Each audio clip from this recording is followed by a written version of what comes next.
네, 복된 주일 성도님들을 뵙습니다. 오늘도 예배에 나오신 모든 성도님들과 유튜브 영상으로 예배에 참여하시는 모든 분들을 위해 우리 하나님의 크신 은혜와 평강이 함께하는 복된 시간 되시기 바랍니다.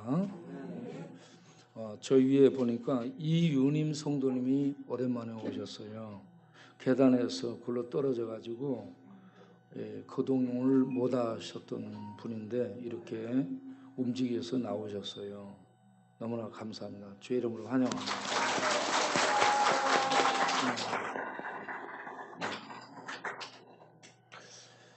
그리고 우리 김유순 자매님 어디에 숨어갖고 있는 것 같이 보이는데 맞죠?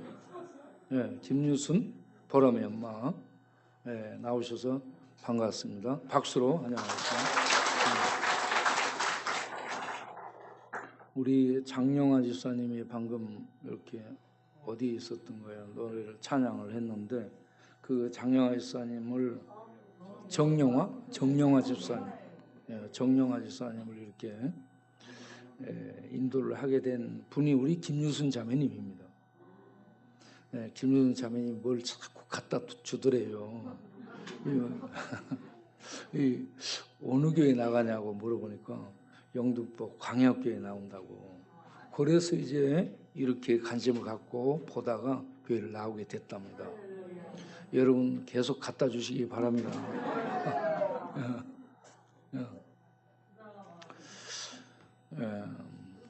제가 지난 주간에 많은 사람들을 만났습니다.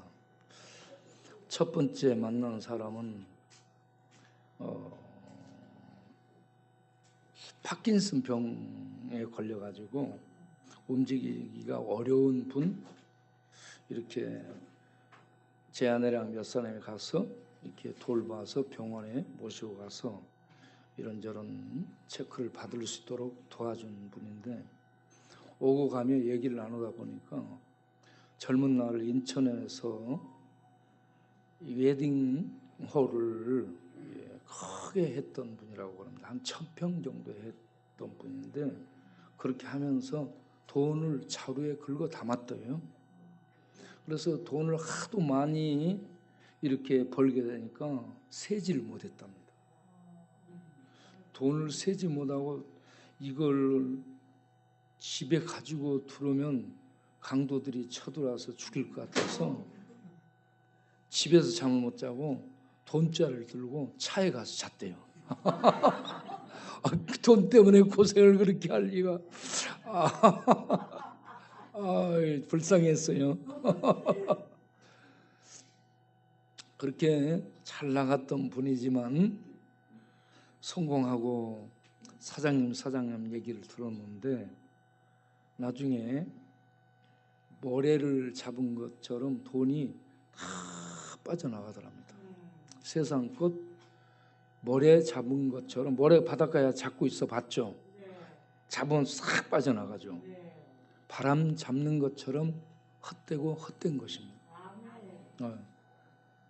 그리고 나중에는 몸에 이렇게 병까지 온 거예요. 파킨슨이 와가지고 집도 있고 돈도 있어서 다른 곳을 새로 주고 그렇게 사는데 몸은 움직이지 못하는 이런 상황이에요. 여러분 스스로 몸뚱아리 움직여 다닐 수 있는 거 진짜 부자인 줄 아시기 바랍니다. 돈 있고 집 있고 차 있고 뭐 여기저기 세를 주고 그래도 몸뚱아리를 못 움직여. 자기 몸 자기가 움직여 다닐 수 있는 건강과 자유를 갖고 있는 거 정말 복을 누리는 것입니다. 감사하시길 바랍니다. 그리고 또 어떤 사람을 만났냐면 무안에 가가지고 고구마 재배를 하는 사장님을 만났어요. 보여줘 보세요.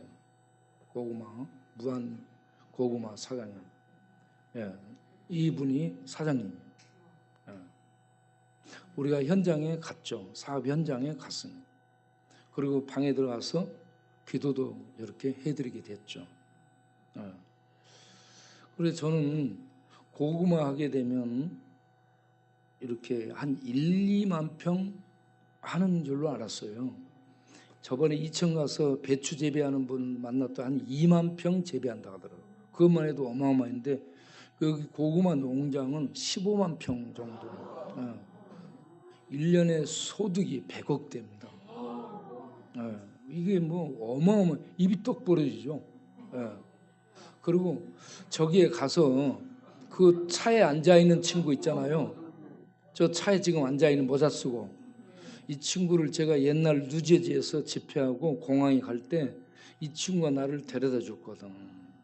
그때는 뉴저지 와서 유학을 했어요. 유학생으로. 공부 마치고 한국 들어와서 여수에서, 아버지가 부자거든요. 그래서 아버지의 후광 속에 여수에서 이렇게 살면서 우리 원주민 선교대회 할 때 여수까지 갔을 때 이 친구가 밥 사준 겁니다. 그래서 계속 카톡을 하고 있는데 제가 무안 갔더니 저를 잘 아는 사람이 있대요. 그래서 누구냐 말을 안 해. 그냥 박집사라고만 해. 그런데 이름 뒤에를 말을 해줘야 내가 알거든. 그런데 박집사예요. 그래가지고 나중에 보니까 살이 쪄가지고 몰라보겠는 거예요. 그래서 한참 보다가 박지한 집사요? 그랬더니 봤다는 거야. 그래가지고 그렇게 공부하고 아버지 부자고 그런 사람이 여기 와가지고 고구마 이 대지주 안에 소지주로 참여를 한 거야. 그렇게 해서 여기에서 농부가 돼가지고 차 몰고 운전하고 이거 뭐 다 가듬고 왔다 완전 농부 돼 있어요. 그런데 애들도 3명이나 낳았대. 고구마 농사 잘한 줄 알았더니 애 농사도 잘해가지고 그렇게 3명 낳았다가 박수를 쳤더니 좀 있으니까 저녁에 6명 낳은 집안 식구가 또 온 거야.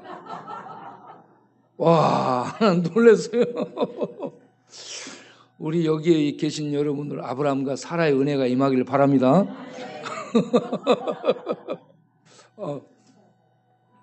그래가지고 이 친구들이 이제 우리 사역 얘기 계속 나누고 계속 얘기하고 해가지고 잘 알게 됐고 또 얘기를 직접 저에게 듣고 그러면서 앞으로 고구마는 저희들이 계속 대주겠습니다. 고구마를 지금요 이 컨테이너 박스 한 10개 정도의 고구마가 가득 쟁여져 있답니다. 그리고 이걸 1년 내내 연중 판매해요. 이 양반이 어떻게 했냐면 기적의 사과의 주인공 김무라 악기놀이처럼 무농약 재배, 화학 비료 안 주고 퇴비를 주는 경작을 하는 겁니다. 그래서 여기서 나오는 이 모든 제품, 뭐 고구마 외에 뭐 무슨 애플 망고 이런 것도 재배한다고 그러는데 이런저런 막 작품을 많이 이제 재배하는가 봐요, 작물을.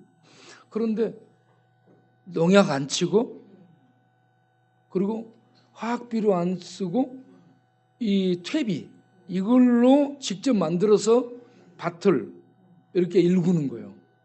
그리고 맨 땅이요, 거기 땅이 무안 이쪽 땅이요, 황토기입니다. 아주 좋은 흙이에요. 여러분 여름에 가서 기회 되면 거기 가서 뒹굴면 황토 팩을 할 수 있는 거예요. 너무 흙이 좋아. 사람도 심으면 좋게 난다면 거기다 심고 싶은 정도예요. 그래서 이분의 이 고구마 제품이 다른 고구마보다 훨씬 비쌉니다. 비싼데 주문이 쇠도 한대요. 우리가 그날 갔는데 한 트럭 주문 받아서 배달 보내더라고. 지금도 계속 배달이 돼요. 아주 맛있대요. 그 고구마를 우리가 6부대 정도 가지고 왔잖아요. 여러분도 맛보실 수 있도록. 제가 거기서 고구마를 구워가지고 이분들이 가지고 왔는데 너무 맛있는 꿀고구마예요. 계속 고구마 먹었습니다. 저만 먹어도 죄송합니다. 예, 앞으로 우리 여기 오신 분들도 구워가지고 선물을 좀 드려야 되겠다 이런 생각을 했죠. 이분들이 우리의 사역에 참 이 얘기들을 많이 들어가지고 야간 순찰도 올라오겠다는 거야. 어마어마하게 바쁜 사람들이에요. 바쁜데 그 순찰할 때 올라오겠다. 그냥 올라가지 않고 고구마를 가지고 올라오겠다. 이렇게 얘기를 했습니다. 너무 감사하죠. 그래서 그 집에 들어가서 축복 기도를 안 해줄 수가 없어가지고 제가 축복 기도를 해드리고 나왔습니다. 그리고 이렇게 이제 부유했다가 망한 파킨슨 병 걸려서 이렇게 참 어려운 이런 상황에 있는 분도 있고, 현재 이분은 이와 같이 잘 나가요. 고구마 농사. 그런데 이분들의 믿음이 아주 믿음이 좋습니다. 믿음으로 하나님의 은혜를 구하면 하나님이 이렇게 축복해 주시는구나. 이걸 보고 왔죠. 그런데 교회를 다니면서 이 믿음이 있는 것 같은데 이 왔다 갔다 하고 믿음이 없는 이런 사람들에게 정치적, 정신적, 심리적 이런저런 공격들이 있어가지고 굉장한 우울증의 우울함 속에 빠져 있는 이런 분들도 있습니다. 제가 조도를 급하게 간 이유가 우리 형님이 혼자 시골에 혼자 있잖아요. 우리 동네에 다 돌아가시고 5명 남은 거 이제 사람 주민. 그런데 형님이 어느 날 꿈을 꿨는데 내 영혼이 목매달아 있더라.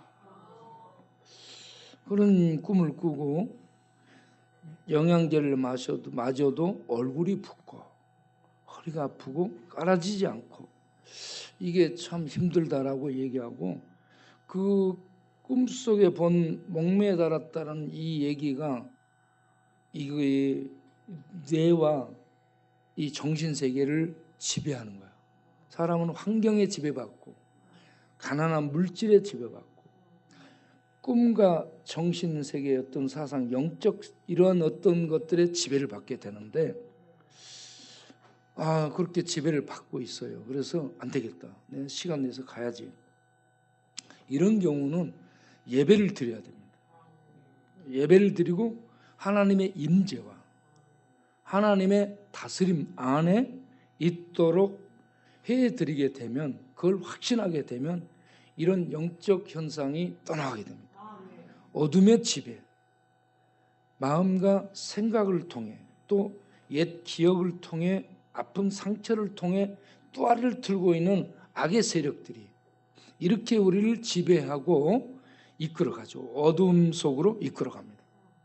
그래서 우리가 하나님이 어떤 분인가 정확하게 알고 그 하나님의 그 은혜 속에 우리들이 거하게 되면 이런저런 것들은 끝없이 바람처럼 우리를 이렇게 터치하고 지나가지만 우리가 믿음으로 그런 모든 것들을 대적하고 막아내며 평강 중에 지낼 수 있게 되는 줄로 믿습니다. 오늘 이런저런 정신, 마음, 기억과 추억과 상처, 이런저런 인생 속에서 공격과 아픔과 어떤 슬픔, 그리고 어둠의 세력들에게 잡혀 나오지 못하고 지배받고 있는 그런 상황에 있는 심령들, 왠지 불안한 심령들, 그리고 확신이 없는 불확실성 속에 있는 그러한 심령들에게 오늘 이 시간 우리 주님의 은혜가 임하고 능력이 임해서 자유를 얻고 평강을 얻는 복된 시간이 되시기를 바랍니다. 오늘 읽은 요한복음 20장은 예수님의 부활에 대해서 얘기를 하고 있는 부분입니다. 예수님이 부활했습니다. 여러분 성경을 보면서 여러분 영혼이 지진나서 여러분 영혼이 하나님의 빛에 감전이 돼가지고 읽지도 못하고 나가지도 못하고 그 자리에 서서 감전된 벼락, 천둥 벼락에 감전된 사람이 꼼짝 못하고 있는 것처럼 하나님의 말씀을 읽고 말씀을 대할 때 여러분들에게 여러분 영혼이 그 자리에서 하나님의 빛에 천상의 그 생명의 능력에 감전이 된 듯 멈춰서서 읽고 싶어도 읽지 못하고 나가고 싶어도 나가지 못하는 이런 하나님의 임재 영광을 누리는 그런 은혜가 우리에게 있기를 바랍니다. 저는 요한복음 1장을 읽으면서 태초에 말씀이 계시니라. 태초라는 시간, 인간 시간대 이전의 영원 세계 속에 말씀이라는 인격적인 분이 계십니다. 그런데 이 말씀의 인격이 하나님과 함께 계셨고 이 말씀은 설명하기를 곧 하나님이라고 말씀합니다. 태초 이전의 영원 속에 우리는 가볼 수도 없고 우리는 들여다볼 수도 없는 영원 속에 하나님이 계시고 말씀이 계시는데 이 말씀은 하나님의 아들입니다. 이 하나님의 아들이 하나님의 하시는 모든 말씀을 이루시는 말씀입니다. 이 땅에 오셔서도 하나님의 모든 말씀을 말씀하신 대로 이루신 말씀이셨습니다. 이 위대하고 영광스러운 말씀이신 우리 주님을 태초 이전 영원 속에 계시는 이 영광스러운 여호와 하나님을 말씀을 통해 뵙는 겁니다. 그 말씀이신 하나님을 보게 될 때에 거기에서 더 이상 성경을 읽고 나갈 수가 없는 거예요. 그 말씀이신 그분에게 주목이 되고 그분을 보고 그분의 그 빛, 그분의 능력, 그분의 이 놀라운 은혜에 감전이 돼가지고 배락 맞은 것처럼 배락 맞으면 그 자리에 우뚝 서 있게 되는데 천상의 그 진리의 은혜에 감전이 된 것처럼 서서 여호와의 영광을 보는 겁니다. 와, 태초 이전에 영원 속에 빛 가운데 계신 하나님, 아들과 함께 계시며 모든 만물을 이루신 전능하신 하나님, 영광스러운 하나님, 창조주 하나님, 이 하나님을 말씀을 통해서 뵙는 겁니다. 그냥 성경을 읽을 때 글자로 읽으면 막 읽어지죠. 이 하나님 속에 말씀과 함께 그 속에 들어가 말씀을 통해 그 하나님 속에 들어가 살아 움직이는 말씀과 함께 하나님을 대면해서 말씀이신 하나님을 뵙게 될 때에 우리는 감전되는 거예요. 서 있어요. 그 자리에. 더 이상 나가지를 못해요. 하나님의 영광과 위엄 앞에 압도당해요. 빛 가운데서 이러고 있는 겁니다. 말은 않는데 말이 되고 움직이지 않는데 움직이면서 하나님의 영광 속에서 빛 가운데서 하나님의 임재를 보게 되는 겁니다. 이런 영광스러운 하나님이 이 땅에 오셔가지고요, 산에 들인 공회에 잡혀 그래가지고 거기에서 가야바 법정에서 불법 재판을 받아요. 마태복음 26장 63절에 대제사장이 묻습니다. 너 하나님께 맹세하라. 그리고 대답하라. 네가 하나님의 아들 그리스도냐? 대제사장이 질문합니다. 예수에 대한 최고의 궁금증이 하나님의 아들이냐? 그리스도가 맞냐? 이겁니다. 대제사장이 유대의 최고의 공권력의 수장인 대제사장이 예수를 잡아놓고 너 하나님께 맹세하고 지금 우리가 묻는 말에 진실되게 답하라. 너 하나님의 아들 그리스도가 맞냐? 그러니까 예수님이 64절에 네가 말한 대로야. 네가 말하였느니라 라고 말씀합니다. 그러면서 나중에 인자가 자기를 칭하는 메시아에 대한 칭호가 인자예요. 인자가 하늘 보좌에 앉은 것과 하늘 구름을 타고 오는 것을 너희가 보리라. 그러니까 그 다음 구절에 이런 신성모독을 하다니 대제사장이 옷을 찢습니다. 최고로 충격을 받았다니 옷을 찢어요.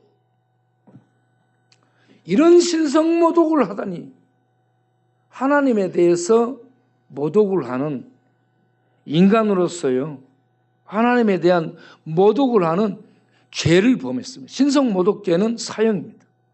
사형. 그래서 그 66절에 보면은 너희 생각은 어떠냐? 이제 이런 사람은 사형이기 때문에 너희 판단은 어떠냐 이거. 그러니까 전부 다 사형에 해당하니라. 보세요. 그 영광스러운 하나님이 인간 속에 들어와서 유대 공권력에 잡혀 지금 사형의 판결을 받습니다. 사형 판결을 한 그들이 로마 공권력 빌라도에게 데리고 가서 빌라도를 이용해 사형 언도를 때리게 해요. 그리고 사형을 집행하게 합니다. 그렇게 해서 그 태초전 영광스러운 하나님이 세상 권력, 사내들인 공권력, 로마 권력, 세상 권력에게 잡혀 두들겨 맞고 비참한 몰골로 십자가 메고 골고다 언덕 올라가서 저주 속에 사형을 당하네. 하나님의 아들 그리스도가 사형당하는 십자가를 볼 때 여러분 거기에서 여러분 영혼이 멈춰야 됩니다. 여러분 영혼이 십자가에 못 박히신 그리스도 하나님의 아들 모든 만물을 만드신 하나님의 아들 주인이신 그 창조주가 우리의 죄를 짊어지고 두들겨 맞고 못 박혀 죽는 이런 심판의 상황을 보여주고 있어요. 거기에 서서 아 그리스도라는 분이 못 박혀 죽네 이렇게 보면 안 되고 거기에서 내게 있는 흉악한 죄를 보고 죄된 하나님의 공의로운 심판의 칼이 지금 이렇게 심판을 하고 있는 이 정황을 보면서 거기에서 내 죄가 지금 이렇게 심판으로 나를 내몰았구나 하는 이걸 볼 수 있어야 됩니다.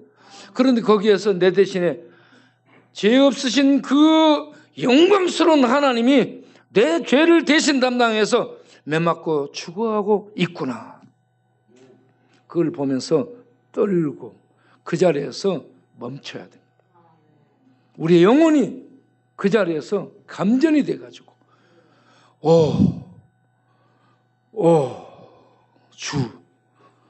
주 예수요. 말이 안 나와요. 여러분. 예. 그렇게 해서 하나님의 아들이 그 영광스러운 능력의 하나님의 아들이 우리의 죄를 짊어지고 십자가의 저주 속에 세상 권력의 사형을 당하고 하나님의 저주와 심판을 받습니다. 거기에 서서 우리는 생각이 멈춰 그리고 그 현장에서 감전이 돼가지고 가만히 서 있기를 바랍니다. 나를 보기를 바라고 영광스러운 하나님을 보기를 바랍니다. 떨려.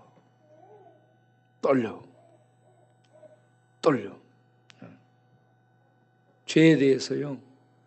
이렇게 하나님이 진노하시고 머리털만큼만 있어도 용납하지 않고 죄를 처벌하시는 공의로우신 하나님. 두렵지 않습니까, 여러분? 두렵죠? 그런데 예수께서 내 대신에 이 처벌을 받아서 우리가 살 수 있는 겁니다. 그래서 예수를 붙들기를 바랍니다. 예수를 믿기를 바랍니다. 예수 외에는 죄사함의 방법이 없습니다. 그런데 이렇게 죽음으로 저주 심판 속에 끝나버린 줄 알았던 예수께서 3일이 돼요. 안식일이 지난 다음 날 새벽에 부활하셨습니다. 부활하셨어요. 부활의 현장에 막달라 마리아와 여자들이 갔습니다. 왜? 시신에 향유를 발라드리기 위해서 간 거예요. 그런데 예수님의 부활체는 무덤 돌을 굴려놔야 나오는 부활체가 아니에요. 그거 그대로 있어도 아무렇지 않게 통과되는 시공을 초월한 부활체입니다. 그러한 부활의 이 몸을, 신령한 몸을 가지신 예수님인데 천사가 와서 무덤 입구를 막고 있는 돌을 굴려낸 거예요. 예수님이 돌 굴리고 나왔다는 것이 아니고 이건 뭘 의미하냐? 자, 예수님이 부활하셨느니라 너희들이 들어와서 무덤을 들여다봐라. 제자들이 가서 무덤 안을 확인하니까 어떻게 됐어요? 시체가 없는 거예요. 그래서 그가 말씀하신 대로 살아나셨구나 하는 것을 알게 된 겁니다. 거기 이 여자들이 이 새벽 미명에 아직 새벽인데 캄캄할 때를 말합니다. 여자들이 예수님께 향유를 바르기 위해서 가요. 남자들은 가는 남자가 없습니다. 남자들이 굉장히 비겁하고요. 겁이 많습니다. 그래가지고 도둑놈이 들어오면 여자들로 숨는다 했잖아. 여자를 떠밀어.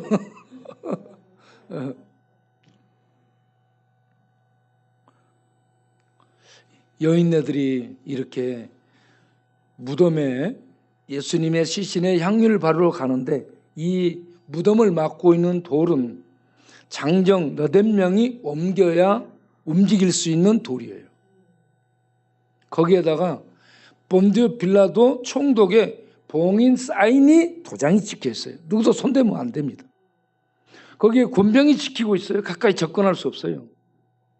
예?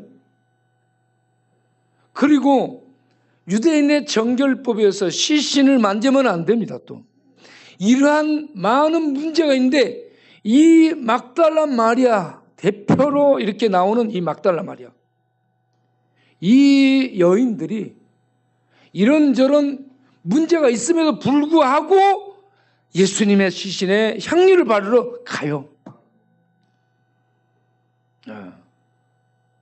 참 예수님에 대한 사랑이 그들을 움직인 줄로 믿습니다. 우리 안에 이 여인들처럼 우리 힘으로 할 수 없는 돌 굴러낼 수 없어요. 여자들은. 그리고 로마의 총독의 봉인이 찍혀있기 때문에 손대면 안 됩니다. 이거는 법적 제재에 걸리는 거예요. 지금 가서 손댈 수 없어요. 지금 군병들이 있고 이런 문제가 있는데 여자들이 용감무쌍하게 이런 모든 난제가 있음에도 불구하고 가잖아요. 사랑과 믿음의 도전이 그들을 움직인 줄 믿습니다. 우리에게 이러한 사랑과 믿음의 도전이 있기를 바랍니다. 그렇게 갔더니 하나님의 천사를 통해 손도 안 대고 그걸 굴려놨어요. 그리고 아내를 전부 보고 부활을 확인하게 했습니다. 그리고 천사가 직접 증거하죠. 그가 말씀하시는 대로 살아나셨다. 그리고 나중에 막달라 마리아에게 부활하신 예수님이 자신을 보이십니다. 막달라 마리아, 7 귀신 들려서 귀신에 완전 지배받아 뇌 공격당하고 정신 공격당하고 생각 공격당해 삶이 무너진 이런 여인이 예수를 만나 모든 악의 지배 세력이 떠나고 하나님의 통치 안에서 새로운 삶을 열게 된 이러한 축복을 받은 여인이죠. 그래서 예수 아니면 자기는 없는 여인이에요. 그렇기 때문에 예수님이 죽는 현장에 같이 가고 예수님이 죽은 무덤가에 찾아가고, 저는 이 모습을 보면서 예수와 함께 살다가 죽겠다, 거기 가서 군병들에게 그거 손대다가 맞아 죽으면 죽겠다는 이런 각오로 그 무덤에 갔다고 봅니다. 네. 그래서 예수 그리스도의 부활의 최초의 증인으로 예수 그리스도의 부활을 목격한 영광을 얻게 된 여인이 되었습니다. 자, 이렇게 상황이 진행되고 있는 동안에 제자들은 어떻게 됐느냐? 이 예수님을 여자들이 만나고 와서 만났다, 시체가 없다, 부활했다라고 얘기해도 안 믿어요. 그리고 가서 보고, 달려가서 베드로와 요한이 보고 없네 그러고 온 거예요. 네. 믿지를 못했습니다. 그리고 모여가지고 오늘 읽은 본문 말씀 19절, 그들은 문들이 닫혔다라고 말했죠. 문들이라고 얘기하고 있습니다. 대문 있고 방문 있고 이렇게 문들을 잠갔다는 얘기예요. 열쇠로, 자물쇠로 안에서 채운 겁니다. 예? 문들을 닫았어요. 자물쇠로 채운 거예요. 그냥 문 닫고 있는 게 아니고 자물쇠로 채운 거예요, 여러분. 그리고 안에서 어찌해야 될까? 남자들이 어찌해야 될까? 이렇게 벌벌 떨고 있는 것입니다. 뭐요? 뭐 때문에? 유대인들을 두려워하여. 유대인 공권력 지도자들을 두려워해서 문 닫고 잠가놓고 안에서 벌벌 떨고 두려워하고 있었다 하는 얘기입니다. 여자들의 상황, 여자들은 그 무덤가에 막 가잖아요. 남자들은 집안에서 자물통 잠그고 어때?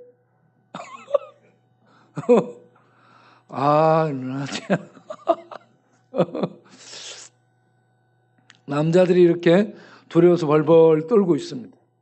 그런데 그때에 주님이 그들 가운데 문도 두드리지도 않고 문 열어주지도 않고 그랬는데 그들 가운데 주님이 짠 하고 나타나셨습니다.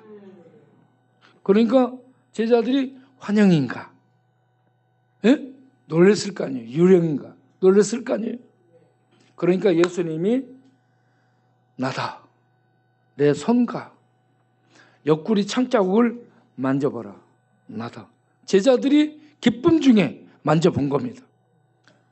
주님 하면서 만져보니까 아니 진짜로 있는 거야. 어디가? 주님 만져보러 가는 거야.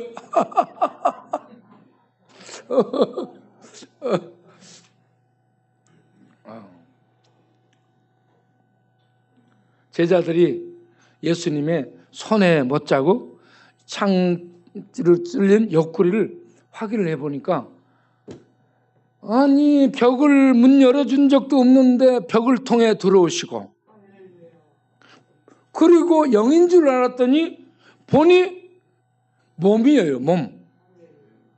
몸을 가지고 있는 거예요. 이것을 신령한 몸이라고 얘기합니다. 예수님은 신령한 몸으로 부활하신 겁니다. 다시 살아나셨습니다. 그리고 이 주님께서 두려워 떨고 있는 그들에게 제일 먼저 선포하신 말씀이 너희에게 평강이 있을지어다. 너희에게 평강이 있을지어다. 이 평강이 오늘 예배드리고 또 유튜브 영상으로 함께하는 모든 분들에게 임하기를 바랍니다. 이 평강은 세상이 주는 평강이 아닙니다. 사람들이 만들어 놓은 인위적인 평강이 아니요. 자연환경 속에서 평화롭다. 이런 평강이 아니에요. 요한복음 14장 27절에 예수님이 말씀하시기를 나의 평안을 너희에게 주노라. 하나님의 평안입니다. 예수님께 있는 평안입니다. 천국 평안입니다. 하나님 나라의 평안이에요. 세상에 있는 평안은 환경이 바뀌면 없어집니다. 돈이 있을 때, 좋은 집에 갔을 때, 어떤 뭔가를 성공했을 때 기쁘고 평안할 수 있어요. 그런데 환경이 깨지잖아요. 건강을 잃고 집이 나가게 되고 사업이 망하게 되고 무너지게 되잖아요. 그러면 평강이 깨집니다. 세상이 주는 것은 그렇습니다. 그런데 예수님께서 주시는 평강, 나의 평안을 너희에게 주노라라고 하신 이 평안은 이 땅에 있는 것이 아닌 하나님 나라에 있는 하나님의 평안입니다. 이 평안은 어떤 평안이야? 죄가 없고 죽음이 없고 악이 없고 지옥의 권세가 틈타지 못하는 하나님 나라의 참 생명의 평강인 줄로 믿습니다. 이 하나님 나라의 참 평강이 예수 믿는 자들에게 예수님을 통해 주어지게 되면 환난이 와도 무너지지 않습니다. 외적인 고난이 와도 없어지지 않습니다.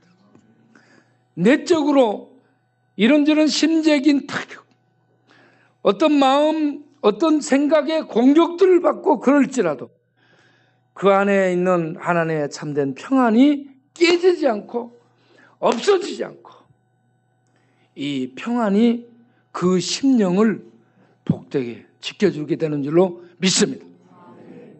예수님이 나의 평안을 너희에게 주노라 했습니다. 이거는 남겨주신다라는 얘기입니다. 평안을 우리에게 선물로 남겨주신다는 얘기예요.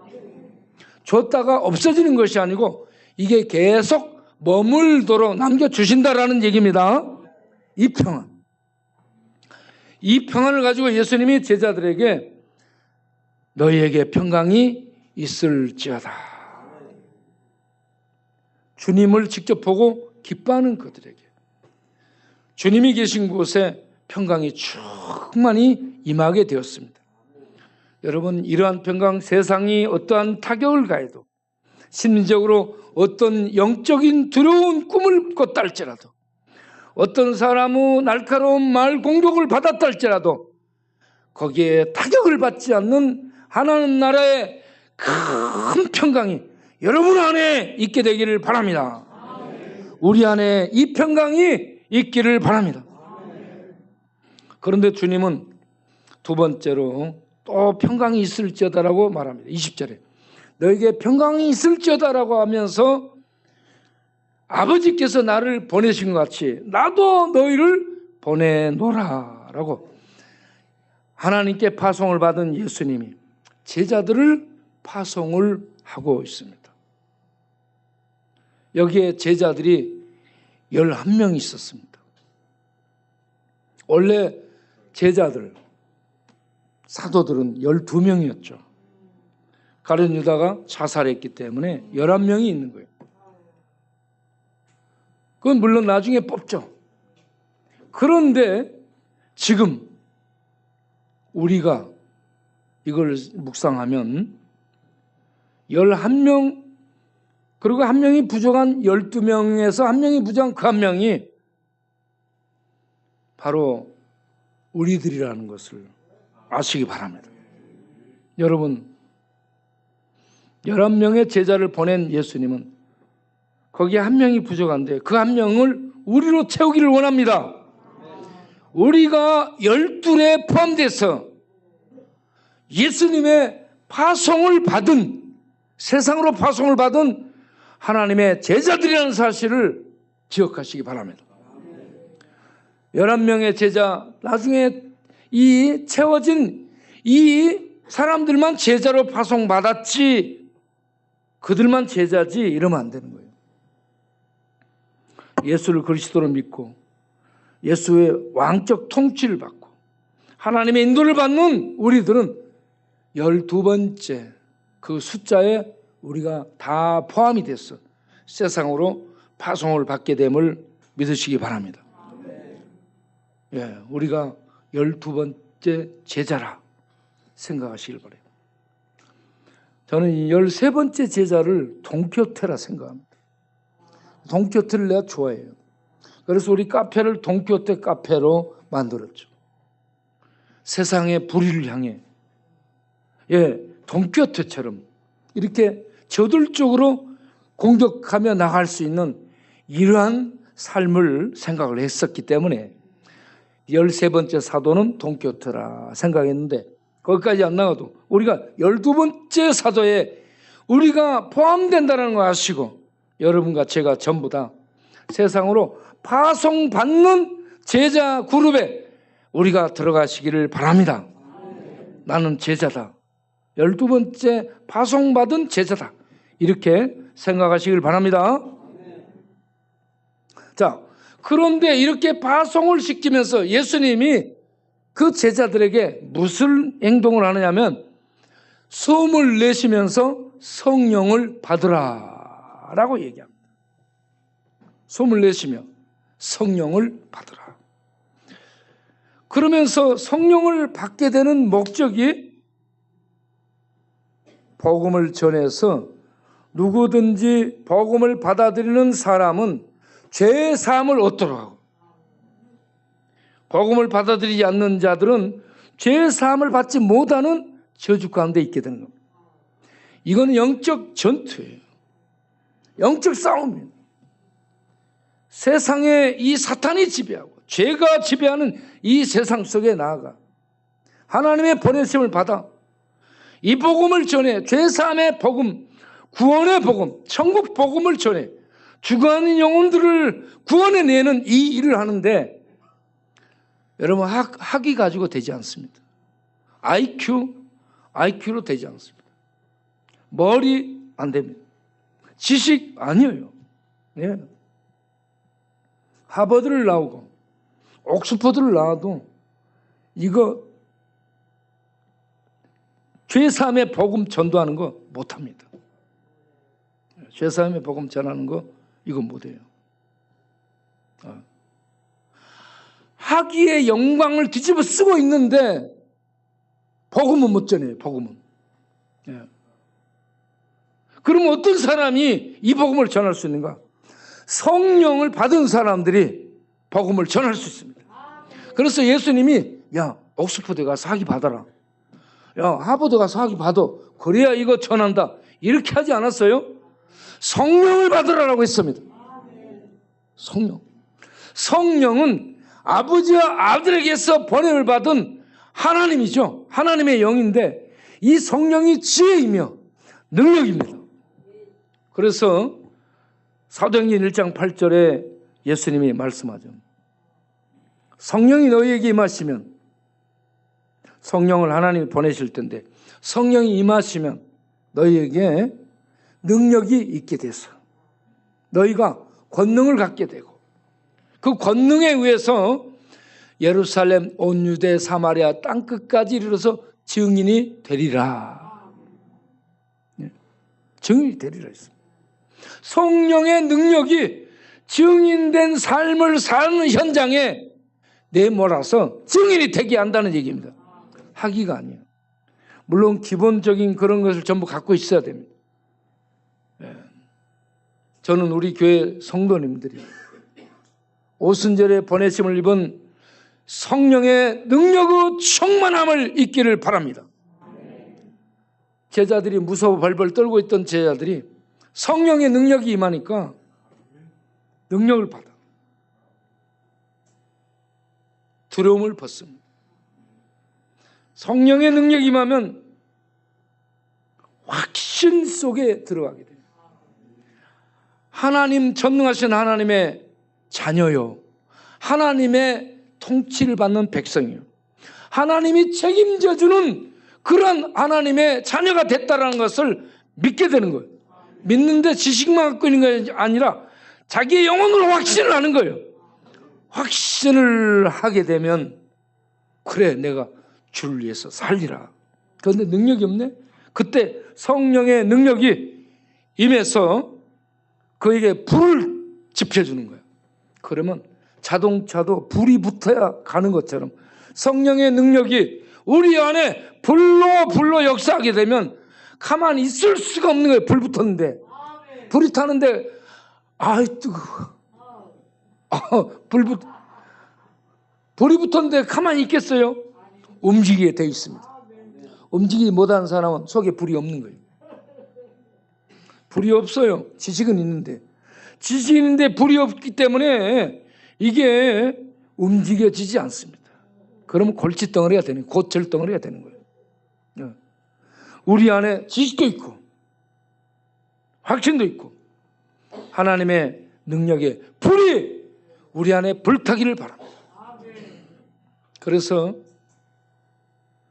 우리가 하나님의 이 회개의 복음, 이 구원의 복음, 사람을 구원시키는 이 능력의 복음을 입을 열어서 다음 대에 전할 수 있는 세상으로 보냄을 받은 자들이 될 수 있게 되기를 바랍니다. 제가 부활절에 이 부활에 대해서 이렇게 책을 보고 여러분에게 잠깐 얘기를 하겠습니다. 부활 책을 쓴 사람이 누구죠? 톨스토이잖아요. 톨스토이가 5명의 자녀들 중에 4번째로 태어나고 1년 6개월 만에 어머니 돌아가시고 7년 뒤 그 9살 때에 아버지 돌아가시고 이 고모라는 이 숙모 밑에서 이 자라게 되는데 그분도 14살 때 이 돌아가십니다. 이런 대지주 아들로 태어나서 아주 부유하게 자라는데 그런 어려움을 겪습니다. 그리고 대학 이제 얼마 있다 대학 시험 봐서 떨어지고 그 다음에 대학에 합격하고 그런데 이 법대를 가서 이렇게 보다 보니까 너무 마음에 안 드는 거예요. 이게 법은 딱딱딱 카테고리 딱딱딱해서 귀격화해서 이게요 사람을 옥죄입니다 사실은. 그래서 이 톨스토이가 굉장히 창의적이고 자유로운 그러한 것을 갈망하는 사람이에요. 그런데 너무 제재를 하기 때문에 그 학교를 그만 다니게 돼요. 자퇴를 하게 됩니다. 그리고 자기 농노들과 함께 이상적인 그런 사회를 건설해 보려고 하지만 그 러시아에 이게 차이가 귀족과 농노 이런 신분 차이가 있어가지고 절대 이게 진보와 보수가 섞이지 못하는 것처럼 섞이지 않습니다. 섞이지 않아요. 양반 상놈이 섞여질 수 없던 시대처럼 이 지주와 백작, 이 귀족과 일반 상민이 섞일 수가 없습니다. 그래서 이상 농민 사회를 생각하고 했지만 이게 먹히지 않게 되자 군대 가요. 네. 군대 가서 크림 전쟁을 경험하게 돼요. 그러다 보니까 그걸 기점으로 해가지고 나중에 책을 쓰게 된 게 전쟁과 평화. 네. 이 톨스토이가 이렇게 해서 나중에 안나 카레니나 쓰고 그리고 마지막에 부활이라는 책을 쓰게 되는데 이 부활을 쓴 목적이 저는 이 2가지라고 생각합니다. 예수 믿고 거듭나 하나님의 자녀가 된 사람은 최소한 이렇게 살아야 된다라는 것을 2가지로 제시한다고 봐요. 네. 그 하나는 넬루도프라는 이 주인공이 카츄샤라는 이 여자를 어렸을 때 범하게 되고 애를 갖게 되고 애가 나중에 집에서 쫓겨나고 애도 죽고 그래서 여기저기 이 하녀로 지내면서 창녀로 전락해요. 그러다가 시베리아 한 이 부자 상인의 금목걸이를 훔치려다가 그를 죽이고 해가지고 살인범 도둑년으로 잡혀가지고 고소됐어요. 그런데 거기에 네일 루도프가 배심원으로 참석을 해서 보니 가추사예요. 그래서 왜 저렇게 됐을까? 그러다가 모든 것이 자기 때문이구나. 그래가지고 가추사를 구하기 위해서 백방은 노력을 해요. 그런데 실패를 하게 되죠. 그래서 4년형을 받고 시베리아로 가게 됩니다. 그런데 시베리아까지 찾아가요. 찾아가서 백방으로 이 구해내기 위해서 도움을 구하게 되는데 마침내 황제의 특사를 받아요. 사면령을 받아가지고 가까이 가죠. 그런데 가추사가 나는 그거 필요 없다. 거절합니다. 네일 루도프를 거절합니다. 그래서 이 영화를 보게 되면 나는 용서를 빌기 위해서 왔습니다 하는 이런 대사가 나옵니다. 용서를 받기 위해서 계속 찾아가요. 계속 찾아가요. 그래 마침내 이걸 받아들여 주게 돼요. 그래서 용서를 받게 됩니다. 그래서 용서를 받게 되므로 자유를 얻게 되죠. 자, 이렇게 사람은 죄에 대해서 용서를 받아야 참 자유를 얻는다. 그런데 성경은 요한복음 8장 32절에 진리를 알지니 진리가 너희를 자유케 하리라. 진리가 너희를 자유케 하리라. 그리고 요한복음 17장 18절 19절 가서 보면 진리가 너희를 거룩케 하리라. 진리는 하나님을 의미하고요. 철학적 사유가 진리가 아니에요. 진리는 하나님을 의미하는데 이 하나님은 거룩한 그 실체죠. 그래서 거룩한 이 진리신 하나님을 만나면 죄사함의 자유를 얻음으로 그가 거룩함에 이르게 되는 거예요. 거룩한 자유를 얻게 되는 게 참 자유입니다. 이런 거룩한 자유를 얻게 될 때 참 평강이 임하게 되는 거예요. 이러한 자유, 죄 용서를 받게 되는 자유에 대해서 얘기를 하고 있고, 그리고 죄 용서를 받은 자는 이렇게 살아야 된다라는 것을 얘기하고 있습니다. 뭐냐? 거기에 감옥이 있어요. 시베리아 감옥이 있는데 얼마나 많은 죄수들이 거기 많이 있는지 모르고 많이 죽어나가요. 아주 열악해서. 거기에 복음 전도자가 성경을 갖다가 계속 전도를 합니다. 여러분, 이 복음 전도자가 칸칸이 들어다니면서 복음을 전하는 이 구원, 이 나중에 이제 무슨 얘기가 있냐면 예수 그리스도를 믿는 이 구원, 이 길만이 구원을 받을 수 있는 유일한 길이라는 걸 얘기하고자 하는 겁니다. 그래서 이 복음을 전하고자 하는 이 내용을 여기에 담아서 부활이라는 책을 통해 죄인이 용서받아야 평안과 자유가 있다. 용서받은 죄인은 이 복음을 전하며 사는 삶을 살아야 된다. 이걸 얘기하고자 하는 거예요. 그런데 여러분 인터넷에 이 톨스토이 부활의 줄거리를 혹시 독감 써놓은 것들을 읽어보세요만은 거기에 이런 내용 하나 들어가 있지 않습니다. 이런 내용들을 안 써요. 이런 내용들. 이 강력한 이 구원에 대한 메시지, 복음 전도에 대한 메시지, 이거는 사람들이 거기 줄거리로 쓰지 않습니다. 그래서 책을 봐야 나와요. 그래서 참 부활을 경험한 이런 성도, 부활을 만난 제자들이 성령의 능력을 입어 죄사함의 확신, 자유, 그리고 그 안에서 주는 평강의 그 힘을 가지고 이 복음을 전하는 그러한 파송받은 자로 삶을 살게 되는, 우리가 그러한 삶을 사는 하나님의 자녀로 세상은 난리법석을 치더라도 깨지지 않는 하나님의 평강을 가지고 세상 속을 전진하는 하나님의 용사로 사는 우리 모두 되기를 바랍니다. 기도하겠습니다. 하나님 아버지 감사합니다. 예수께서 부활하신 부활, 이건 놀라운 전율입니다. 우리가 부활을 목격하면 그 앞에서 호랑이 만난 것보다 더 놀라운 전율 속에, 감전 속에 꼼짝 못하게 될 겁니다. 얼마나 기뻤을까요, 제자들이. 이러한 부활의 이 현장을 목격한 제자들, 예수님께 파송을 받고 성령 충만을 입어 죄사함의 복음을 전하는 세상 속에 들어갑니다. 우리가 그 뒤를 따라 12명의 한 명으로 포함이 돼서 세상 속에 파송을 받는, 우리를 내보내는 하나님의 제자, 하나님의 백성들로 부활을 소유한 하나님의 자녀로 이제 일어나 성령의 내모시는 능력이 이끌려 세상에 나가 이 구원의 복음 전하는 하나님의 자녀들로 살 수 있는 우리 모두 되게 하옵소서. 그렇게 갈 수 있게 하옵소서.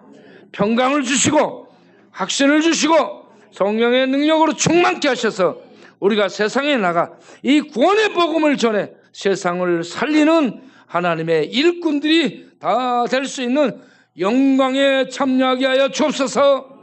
예수 그리스도 이름으로 기도합나이다. 아멘.